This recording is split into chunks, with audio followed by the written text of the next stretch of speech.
The stars beyond the viewport had not moved in 6 hours. That was not unusual. Space travel had a way of making the universe look frozen, a vast, indifferent painting stretched across the black. Commander Lena Vasquez had learned long ago to stop looking at the stars for comfort. They gave none. Instead, she watched her crew. She watched the instruments. She watched the way the air moved inside the ship. And tonight, something about the air was wrong. The ISV Persistence was a mid-class research vessel, not built for war. It carried 12 crew members, a modest weapons array, and enough sensor equipment to map 3 solar systems simultaneously. It had been assigned to survey the Drenth Corridor, a quiet stretch of space between human-controlled territory and the outer reaches of what cartographers diplomatically labeled contested zones. Nobody shot at you in the Drenth Corridor. There was nothing there worth shooting over. Or so the mission briefing had said. Lena was halfway through her 3rd cup of cold coffee when the feeling hit her. It was not a sound. It was not a reading on any of her screens. It was the particular and deeply human sensation of being watched. She had felt it twice before in her career, once in a debris field where a derelict ship had turned out to be occupied, and once during a ground survey on Callan 4, where something large and hungry had been tracking her team through fog for an hour before anyone noticed. Both times the feeling had arrived before the evidence. Both times the feeling had been correct. She set down her coffee. "Dax," she said quietly, without looking up. Engineer Dax Foray was 3 stations to her left, running routine diagnostics on the drive manifold. He was a broad-shouldered man with the unhurried movements of someone who had worked in space long enough to understand that panic wasted oxygen. He looked up at her tone. "Commander, run a manual sweep of Cargo Bay 3. Not automated, manual." Dax opened his mouth to ask why, then closed it. He had served with Lena for 4 years. He had learned that her instincts were not decoration. Understood. She turned to the science station. Havel Oren was a lean, precise man in his early 40s, perpetually surrounded by data tablets and half-eaten ration bars. He specialized in xenobiology and had the particular genius of someone who had spent decades thinking about life in forms humans had not yet named. He was currently reading something that had made him frown. "Havel, environmental sensors in the cargo base, what do they say?"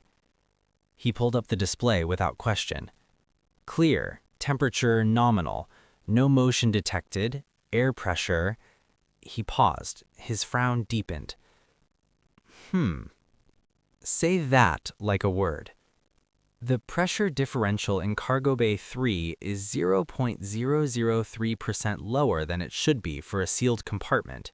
It is technically within acceptable variance. I would normally dismiss it." He looked at her. "I am not dismissing it." "Good." Lena was already rising from her chair. "Yuna?" Combat Specialist Yuna Cho was at her station near the door, reviewing security rotations with the focused efficiency that made her either excellent to serve with or exhausting to argue with, depending on who you asked. She stood when Lena stood. "Ma'am?" "Full kit, sidearm and scanner. Cargo Bay 3. "Contact?" "Unknown, possibly nothing." "Possibly nothing," Yuna repeated, already moving toward the equipment locker. "My favorite kind." Cargo Bay 3 was the largest of the ship's 4 storage compartments. A wide, dimly lit space stocked with equipment crates, survey drones and their charging racks, and the kind of organized clutter that accumulated on any working research vessel. The lighting strips along the ceiling gave everything a cool, bluish tint. The air smelled faintly of machine oil and recycled atmosphere. The 4 of them entered carefully. Dax moved right, Yuna moved left. Havel stayed near the door with his scanner. Lena walked straight down the center aisle. Nothing moved. Nothing sounded. Every instrument Havel held confirmed the same unremarkable truth. The room was empty. Lena stopped walking. She stood in the middle of the cargo bay and did something that would have seemed irrational to anyone watching. She closed her eyes. Not for long, 3 seconds, maybe 4. long enough for her visual cortex to stop dominating and for the other inputs to rise. The faint hum of the ventilation system, the barely perceptible vibration of the drive core beneath her boots, the smell of the air, which carried, very faintly, something she could not identify, something that did not belong to metal or plastic or recycled atmosphere. She opened her eyes and looked at the space between two large equipment crates of a left wall. The light there was wrong. It was subtle, the kind of subtle that a camera would record faithfully and a computer would process as normal, because a computer looked for deviations in data values, not deviations in the quality of a moment. But Lena had grown up hunting with her grandmother in the dry hills of southern Chile. She had spent summers learning to find animals that did not want to be found, creatures that froze, that matched their background, that made themselves into pieces of the landscape. Her grandmother had told her that the trick was never to look for something. You looked at everything, and you waited for the world to feel uneven. The world felt uneven between those two crates. "Yuna," she said, keeping her voice absolutely steady, "cover the space between the blue crate and the gray crate on the port wall. Do not fire unless I say." Havel turned and raised his weapon toward what appeared by every measurable standard to be empty air. "Havel," Lena continued, "is there a way your scanner could detect a mass displacement effect, something physically occupying space without registering on thermal or motion sensors?" Havel was already adjusting. His fingers moved quickly across his device. "Air displacement mapping. That is not a standard scan, but—" A soft tone from his device. His face went still. "Commander, there is something there. Two somethings.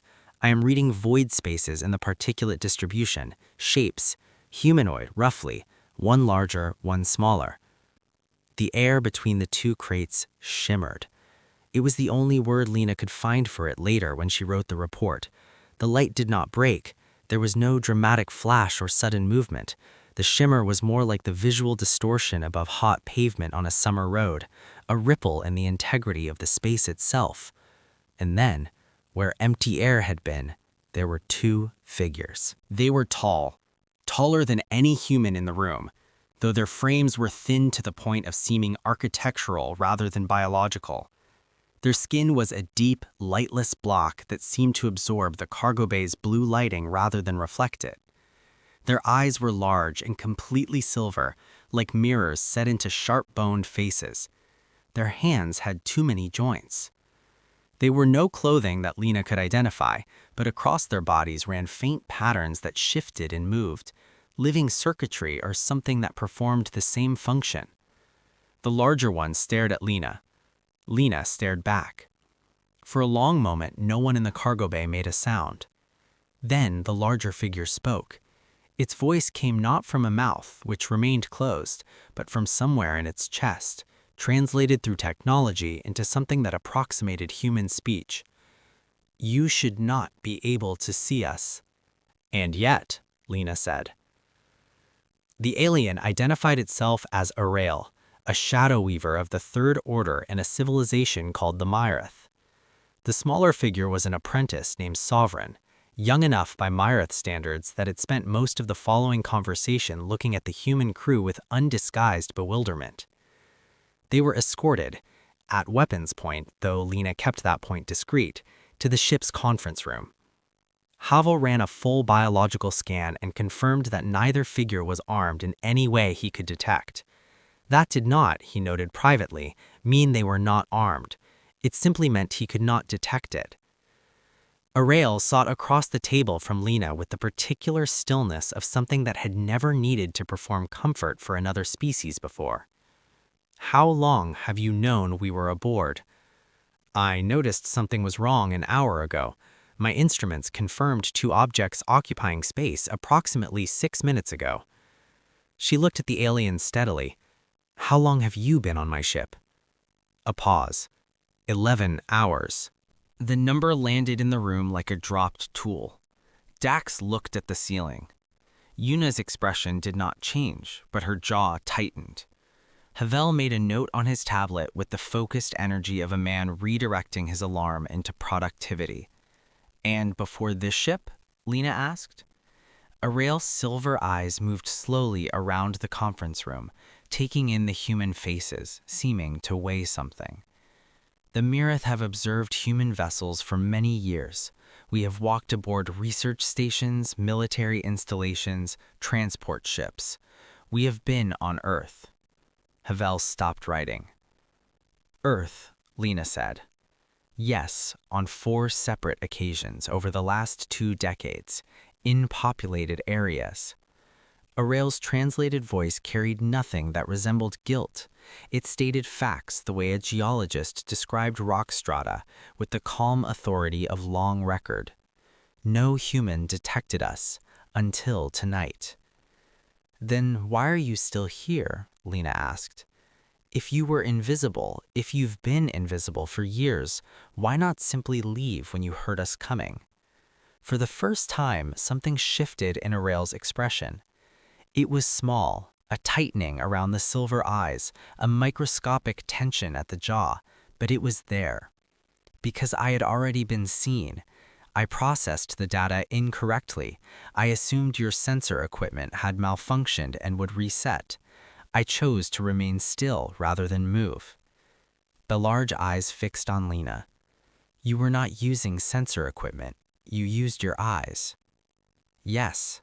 We did not prepare for that. Lena leaned back in her chair. Across the table, an alien species that had walked unseen through human civilization for 20 years sat in the bluish light of a research vessel in the middle of nowhere, confronting the fact that its greatest advantage had just been undone by one human woman who had grown up learning to find things that did not want to be found. Then I think, Lena said carefully, that we have something to discuss. Ariel turned to Sovereign. The apprentice's silver eyes were wide. Its body patterns had slowed to a near stillness that, Havel would later theorize, corresponded to shock in Myrith physiology. Shadowmaster, Sovereign said, and the translation came through small and uncertain. If humans can see us, what do we do? Ariel did not answer immediately. It looked at Lena. It looked at Yuna, who had not lowered her weapon. It looked at Havel, who was already running comparative analysis on his tablet with the appetite of someone who had just been handed the most interesting puzzle of his career. That, Ariel said finally, is an excellent question. Outside the viewport, the stars held still, and somewhere in the dark between them, patient and invisible, and no longer quite as certain of themselves as they had been an hour ago, a fleet waited for a report that was going to change everything. The silence that followed Ariel's words was the kind that had weight. Lena let it sit.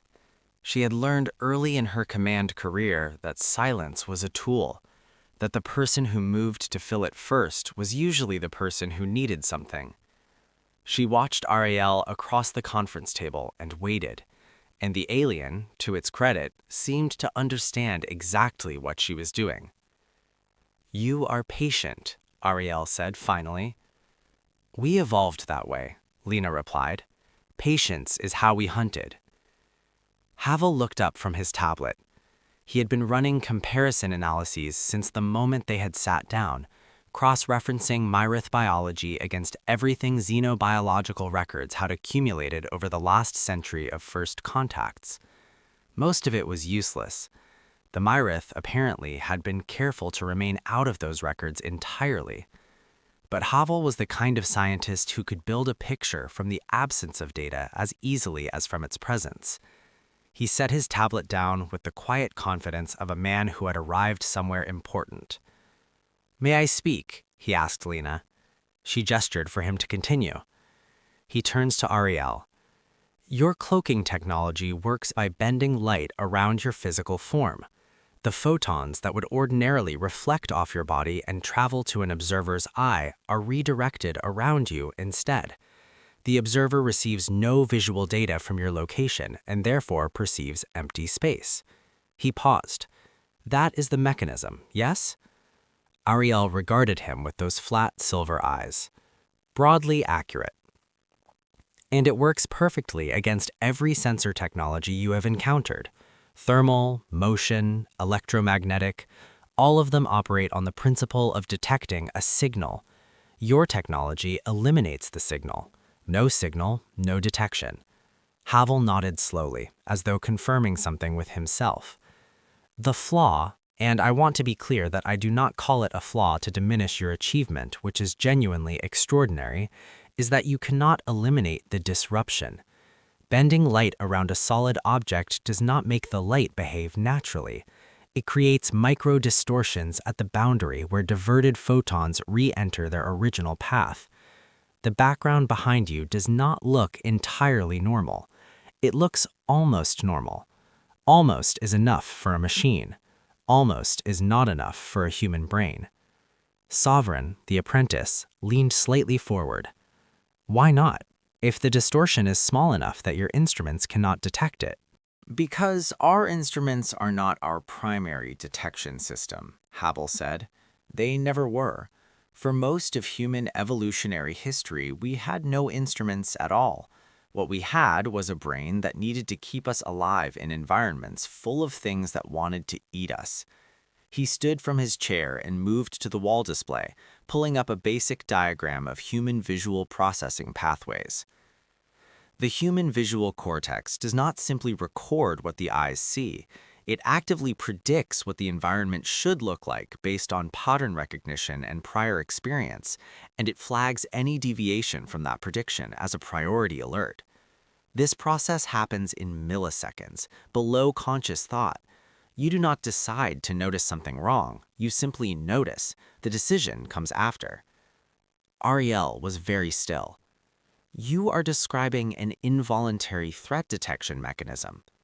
Precisely, and it is extremely sensitive to the specific type of distortion your cloaking creates, because that distortion resembles, almost exactly, the visual signature of a large predator hiding in natural cover. Havel brought up a second image, heat camera footage of a large cat concealed in tall grass. The outline was nearly invisible. Nearly. A tiger in tall grass bends the visual field around it in a way that is structurally similar to what your light bending creates. Our ancestors who could detect that distortion survived. Those who could not, did not. After millions of years of that selection pressure, human brains became, among other things, extraordinarily good at detecting the specific type of visual anomaly that your technology produces. Sovereign turned to Ariel. Shadow Master. We designed our cloaking to defeat sensors. We modeled detection against 47 species. We never modeled against evolved biological threat response. No, Ariel said quietly. We did not. Yuna had been leaning against the wall near the door with her arms folded, listening. She spoke for the first time since they had sat down. How many ships do you have in this sector? Ariel turned to her. I'm going to assume, Yuna continued, that you didn't send 2 scouts onto a research vessel in the middle of nowhere without having some kind of support positioned nearby. So, how many? A long pause. 7 vessels, Ariel said. Dax whistled softly. Cloaked? Lena asked. Yes. Lena turned to Havel.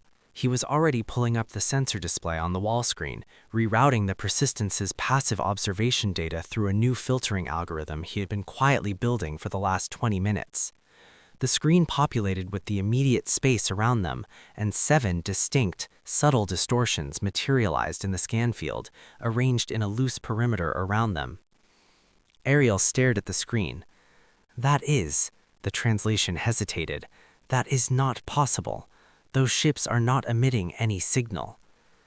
They don't need to emit a signal, they just need to exist in space. Space has a background. When something occupies space and bends the light passing through it, the background changes. Havel's algorithm maps background distortions rather than looking for active signals. She paused. We've had passive observation running since we entered the Drenth corridor. We've been logging distortions for 6 days. The silver eyes moved from the screen to Lena's face. We have data on your fleet's movements for nearly a week, she continued. Entry vectors, positioning patterns, the way your ships orient when they change formation. She folded her hands on the table. We did not act on that data. We waited to see what you were doing.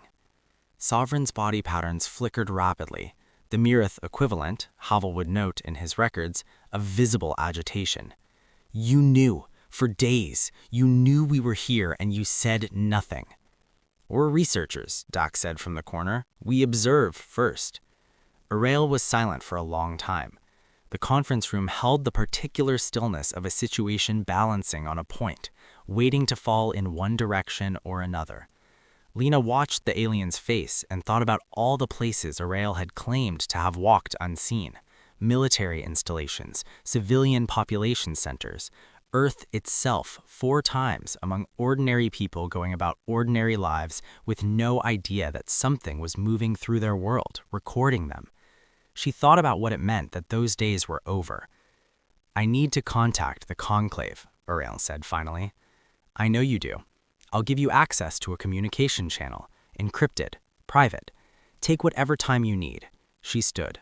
But understand before you make that call that we have already transmitted a compressed data package to Alliance Command containing everything we've logged in this sector. That transmission went out 40 minutes ago. It cannot be recalled. She met the silver eyes steadily. Whatever the Conclave decides, the information is already in human hands. Destroying this ship would accomplish nothing except removing the people most interested in talking to you. The balance tipped. The Myrith High Conclave, Arail explained later, was not a government in any structure humans would recognize. It was closer to a living consensus, a network of elder shadow weavers who communicated in compressed signal bursts and reached agreement through a process that looked, from the outside, like silence, and felt from the inside like deep water finding its own level. Decisions emerged rather than being made. The decision that emerged from the Conclave's 3-hour deliberation was not the one Sovereign had feared. Sovereign had feared destruction. Standing in the corridor outside the communications room while Arail conducted the call, the apprentice had told Una this with a directness that surprised her. When something discovers what we are, the Conclave's first consideration is always elimination of the discovery. It is not cruelty, it is mathematics.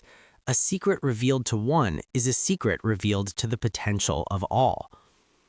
Una had listened to this without changing expression. Then I'll tell you what changed the mathematics, she said. You can't eliminate the discovery. You could destroy this ship. You could probably destroy quite a lot of human ships. But humans have already seen you, not just Commander Vasquez. Every human who has ever noticed something wrong in an empty room, felt watched from a space where nothing showed on their instruments, spotted a shimmer in the air and dismissed it as imagination. All of them saw fragments of what we saw tonight. The only difference is that they didn't have a scientist standing next to them with a scanner to confirm it. She looked at the apprentice. You're saying the secret is already gone. I'm saying the secret was never as secure as you believed. We just formalized it tonight. When Arail emerged from the communications room, its posture had shifted. Something in the angle of the long shoulders, something in the quality of the stillness. Not defeat, something more complicated than defeat. The Conclave has authorized a dialogue, it said. Lena, who had been waiting in the corridor with her coffee, hot this time, nodded once. Then let's talk. They talked for 11 hours. Havel recorded everything with the barely contained intensity of a man who had spent his career studying life in the universe and was now sitting across from the most significant example of it he had ever encountered. Docs ran quiet maintenance checks on the ship's systems and kept everyone supplied with food and water with the practical grace of someone who understood that history still required sandwiches. Una remained present and watchful in the way that had stopped feeling threatening to Ariel somewhere around the 4th hour and started feeling, the alien admitted, like a form of honesty. Lena led the conversation. What emerged across those 11 hours was a picture that was equal parts remarkable and deeply uncomfortable. The Mirith had been operating in human space for 23 years. In that time, they had gathered intelligence on fleet movements, technological development, political structure, and cultural patterns. They had done this not out of hostility, Ariel was careful to explain, but out of the same logic that governed all Mirith interaction with other species. Know everything about them before they know you exist. The advantage of complete information over a species that does not know it is being studied was, in the Mirith framework, the only truly safe position. You've done this with every species you've encountered, Lena said. Yes. How many? Many. The Conclave does not release the full number even to Shadow Weavers of my order. Ariel's translated voice carried something that might, in a human, have been described as resignation. What I can tell you is that among those many species, in all the years of observation, no detection occurred that was not a result of equipment malfunction or deliberate exposure. Until tonight. Until humans, Havel said. Until humans. Lena set down her cup. She had been building toward the central question for hours, letting the conversation find its own shape, waiting for the moment when it would bear the weight of what she wanted to put on it. She thought the moment had arrived. Here is what I want you to bring back to the Conclave, she said. Not a threat, a proposition. Azrael waited. You are the finest intelligence-gathering civilization in this region of the galaxy. You walk unseen through the affairs of species that don't know you exist. You collect information with a precision and a breadth that nothing else we've encountered comes close to matching. She paused. And you have just discovered that your invisibility, which is the foundation of everything you do, does not work on us. Which means that at some point, not today, maybe not for years, but eventually, humans are going to be a problem for you. Anywhere you go where humans are present, you are visible. Your agents can be seen. Your ships can be detected. Your entire operational model becomes compromised the moment a human is in the room. Azrael said nothing. The silver eyes were steady and unreadable, but Sovereign's body patterns had gone very slow and deliberate. Attention, Havel had decided, looked the same in most species. So, here is the other side of that, Lena continued. You need us to not be a problem, and we, she gestured, a small open motion that took in Havel, Dax, Una, the ship around them, the data transmission already traveling toward Alliance Command. We need to know what you know, 23 years of intelligence on this region, the species you've observed, their capabilities, their intentions toward humanity, the things they have been planning and building and preparing while we had no idea anyone was watching them. She looked at Ariel with the directness that she had been told, over the years, made some people uncomfortable. She had never tried to soften it. We are not asking you to stop what you do. We are asking you to do it with us instead of around us. The alien was quiet for a long time. You are describing a partnership, Ariel said, between the species that cannot be seen and the species that can see through anything. I'm describing the most effective intelligence operation in this galaxy's history, Lena said. You provide the invisibility, we provide the perception. You infiltrate, we analyze. Between the two of us, there is nothing in this region of space we couldn't find, track, and understand. Sovereign looked at Ariel with something that was unmistakably hope. Ariel straightened. The movement was slow and deliberate, and it seemed to carry the weight of a conclusion. The conclave will require time. This is not a decision that emerges quickly. Take the time you need, Lena said. We're not going anywhere. There is one thing I must understand before I return to them. Ariel fixed its silver eyes on her. You had 6 days of data on our fleet. You had us at weapons point in your cargo bay. You had every advantage. Why did you not simply capture us, extract the intelligence you needed, and eliminate the threat? Lena picked up her coffee cup. It was empty. She set it back down. Because that's not how hunters think, she said. You don't kill the thing you're tracking the moment you find it. You watch it. You learn it. You understand where it goes and what it does and what it knows. She met the mirrored eyes across the table. And then, if you're patient enough and careful enough, You don't have to kill it at all.